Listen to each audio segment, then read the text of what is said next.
Thank you very much for joining us this evening. What's your reaction to Iain Duncan Smith's decision?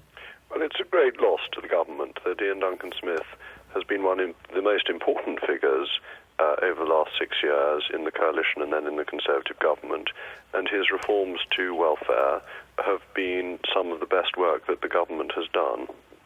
A senior government official has expressed surprise at his decision to go because they're saying this policy was worked up not just by the Treasury but by Iain Duncan Smith's department as well, and it was being defended as recently as this morning. So how damaging is his resignation for the government? It's very bad news for the government to lose as substantial a figure as Iain Duncan Smith, who has made welfare reform his life's work and has done everything he can to ensure that the welfare system helps those most in need, ensures that there are incentives to get back into work, and has also tried to ensure that we live within our means. He's been as important a welfare secretary as I can think of, and potentially as important as anybody in this area since Beveridge.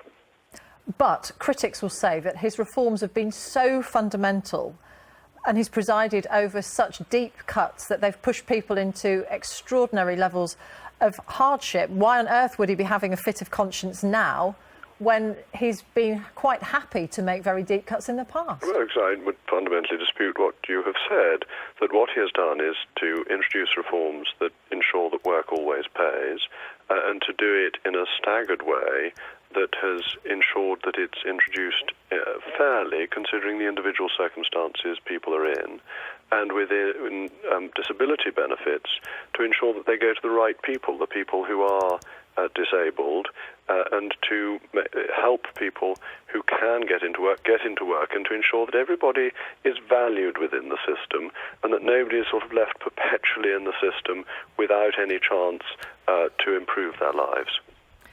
The very telling phrase in his statement on his resignation is, "I'm unable to watch passively while certain policies are enacted in order to meet fiscal self-imposed restraints that are more distinctly political rather than the national economic interest." What sort of sign is this then of greater, wider discontent with the direction of travel that the Chancellor is taking us in? I think it's deeply concerning that a man of the stature and standing of Iain Duncan Smith should be pushed into this position. I confess I'm extremely worried about the way he has phrased it, and it is hard to paint a favourable gloss on it. Jacob Rees-Mogg, thank you very much for joining us this evening. You didn't frankly have the balls to put country before party.